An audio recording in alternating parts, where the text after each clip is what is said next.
Know Why the Caged Bird Sings by Maya Angelou.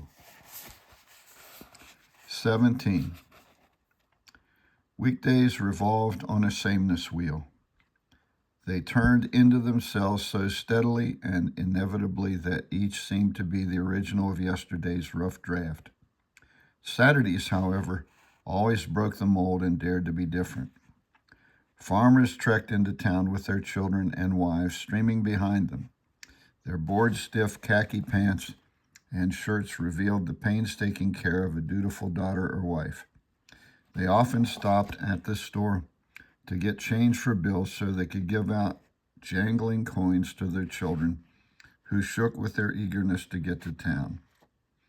The young kids openly resented their parents dawdling in the store, and Uncle Willie would call them in and spread among them bits of sweet peanut patties that had been broken in shipping.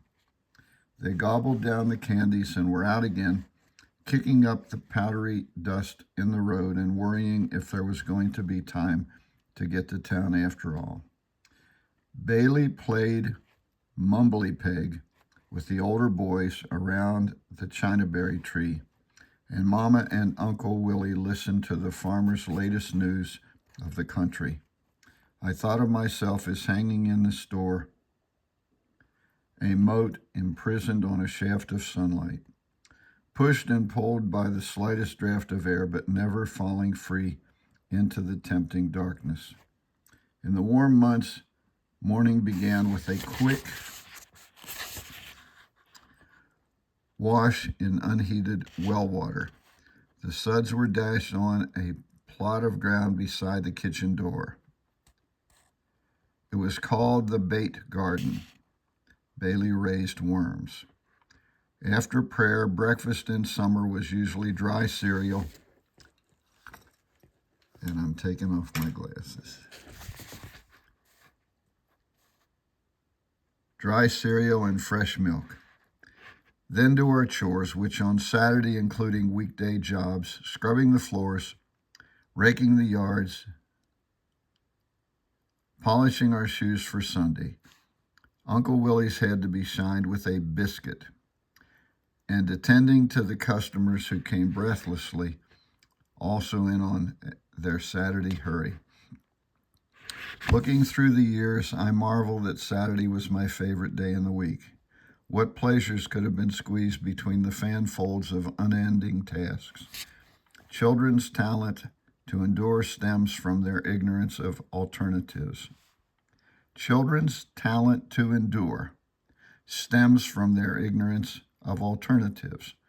After our retreat from St. Louis, Mama gave us a weekly allowance. Since she seldom dealt with money other than to take it in and to tithe on church, I suppose that the weekly 10 cents was to tell us that even she realized that a change had come over us and that our new unfamiliarity caused her to treat us with strangeness. I usually gave my money to Bailey, who went to the movies nearly every Saturday. He brought back Street and Smith cowboy books for me. One Saturday, Bailey was late coming back from the Rialto. Mama had begun heating water for the Saturday night baths, and all the evening chores were done. Uncle Willie sat in the twilight on the front porch, mumbling or maybe singing, and smoking a ready-made. It was quite late. Mothers had called in their children from the group games, and fading sounds of "yaw, yaw, you didn't catch me" still hung and floated into the store. Uncle Willie said, "Sister, better light the light."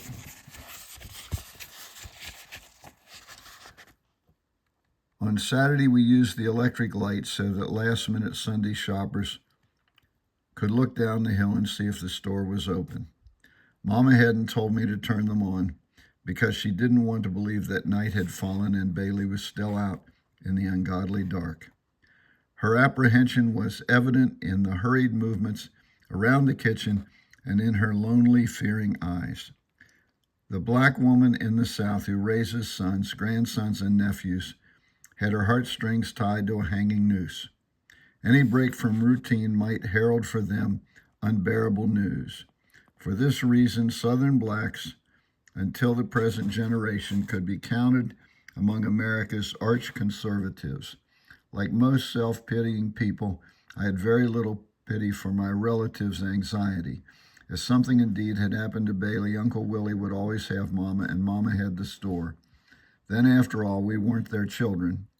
But I would be the major loser if Bailey turned up dead, for he was all I claimed, if not all I had. The bath water was steaming in the cooking stove, but Mama was scrubbing the kitchen table for the umpteenth time. Mama, Uncle Willie called, and she jumped. Mama. I waited in the bright lights of the store, jealous that someone had come along and told these strangers something about my brother, and I would be the last to know. Mama, why don't you and Sister walk down to meet him? To my knowledge, Bailey's name hadn't been mentioned for hours, but we all knew whom he meant. Of course, why didn't that occur to me? I wanted to be gone. Mama said, wait a minute, little lady, go get your sweater and bring me my shawl. It was darker in the road than I thought it would be. Mama swung the flashlight's arc over the path and the weeds and the scary tree trunks. The night suddenly became enemy territory, and I knew that if my brother was lost in this land, he was forever lost.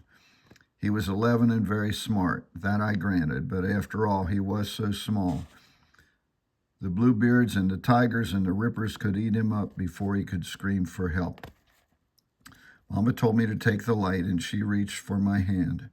Her voice came from a high hill above me, and in the dark my hand was enclosed in her. I loved her with a rush. She said nothing. No, don't worry or don't get tender-hearted. Just the gentle pressure of her rough hand conveyed her own concern and assurance to me. We passed houses which I knew well by daylight, but couldn't recollect in the swarthy gloom. Evening, Miss Jenkins, walking and pulling me along. Sister Henderson, anything wrong? That was from an outline blacker than the night. No, ma'am, not a thing, bless the Lord. By the time she finished speaking, we had left the worried neighbors behind. Mr. Willie Williams' Dewdrop Inn was bright with furry red lights in the distance, and the pond's fishy smell enveloped us. Mama's hand tightened and let go, and I saw the small figure plodding along, tired and old mannish, hands in his pocket and head bent. He walked like a man trudging up the hill behind a coffin. Bailey! It jumped out as Mama said, Jew, and I started to run, but her hand caught mine and became a vice. I pulled, but she yanked me back to her side. We'll walk just like we've been walking, young lady. There was no chance to warn Bailey that he was dangerously late, that everybody'd been worried and he should create a good lie, or better, a great one. Mama said, Bailey, Jr.? He looked up without surprise. You know it's night, and you're just now getting home. Yes, ma'am, he was empty. Where was his alibi? What you been doing? Nothing. That's all you got to say? Yes, ma'am. All right, young man, we'll see when you get home. She had turned me loose, so I made a grab for Bailey's hand, but he snatched it away. I said, hey, Bale, hoping to remind him that I was his sister and his only friend, but he grumbled something like, leave me alone. Mama didn't turn on the flashlight on the way back, nor did she answer the questioning good evenings that floated around us as we passed the darkened houses. I was confused and frightened. He was going to get a whipping, and maybe he had done something terrible.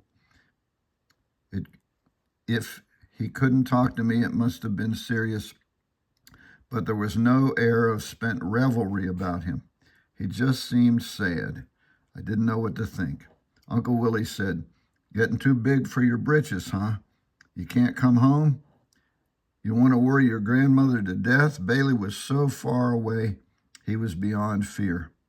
Uncle Willie had a leather belt in his good hand, but Bailey didn't notice or didn't care. I'm going to whip you this time. Our uncle had only whipped us once before, and then only with a peach tree switch. So maybe now he was going to kill my brother. I screamed and grabbed for the belt, but Mama caught me.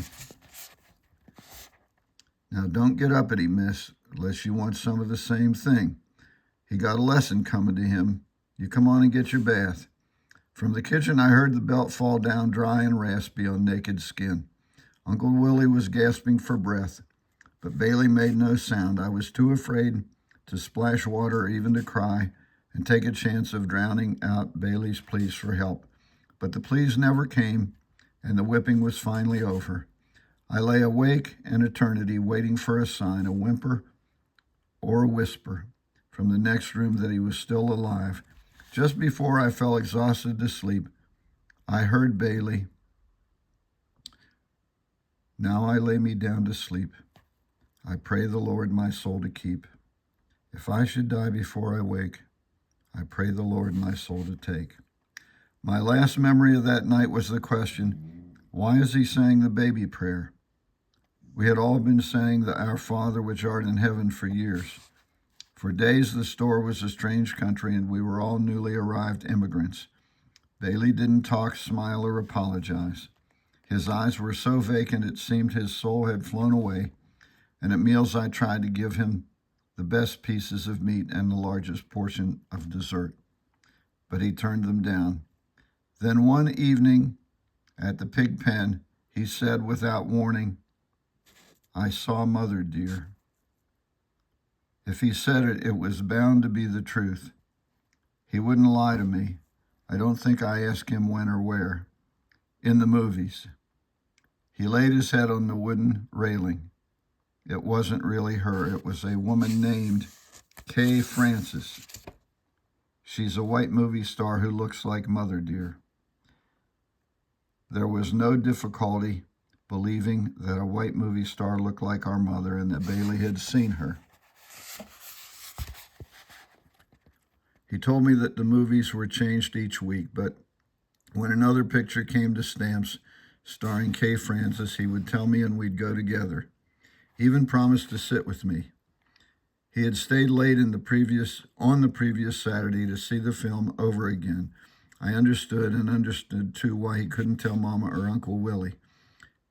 She was our mother and belonged to us. She was never mentioned to anyone because we simply didn't have enough of her to share. We had to wait nearly 2 months before Kay Francis returned the stamps. Bailey's mood had lightened considerably, but he lived in a state of expectation, and it made him more nervous than he was usually. When he told me that the movie would be shown, we went into our best behavior and were the exemplary children that grandmother deserved and wished to think us. It was a gay, light comedy, and Kay Francis wore long-sleeved white silk shirts with big cufflinks. Her bedroom was all satin and flowers and vases, and her maid, who was black, went around saying, "Lawsy, missy." All the time there was a Negro chauffeur, too, who rolled his eyes and scratched his head, and I wonder how on earth an idiot like that could be trusted with her beautiful car. The white folks downstairs laughed every few minutes, throwing the discarded snicker up to the Negroes in the buzzard roost.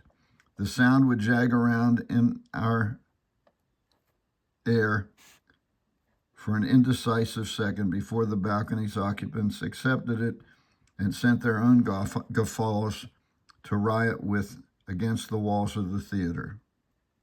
To riot with it against the walls of the theater. I laughed too, but not at the hateful jokes made on my people. I laughed because, except that she was white, the big movie star looked just like my mother, except that she lived in a big mansion with 1,000 servants. She lived just like my mother, and it was funny to think of the white folks not knowing that. The woman they were adoring could be my mother's twin, except that she was white and my mother was prettier, much prettier. The movie star made me happy. It was extraordinary good fortune to be able to save up one's money and go see one's mother whenever one wanted to. I bounced out of the theater as if I'd been given an unexpected present, but Bailey was cast down again. I had to beg him not to stay for the next show. On the way home, he stopped at the railroad track and waited for the night freight train. Just before he reached the crossing, he tore out and ran across the tracks. I was left on the other side in hysteria. Maybe the giant wheels were grinding his bones into bloody mush. Maybe he tried to catch a boxcar and got flung into the pond and drowned. Or even worse, maybe he caught the train and was forever gone. When the train passed, he pushed himself away from the pole where he'd been leaning, berated me for making all that noise, and said, "Let's go home." 1 year later, he did catch a freight, but because of his youth and the inscrutable ways of fate, he didn't find California and his mother dear. He got stranded in Baton Rouge, Louisiana for 2 weeks. End of chapter 17.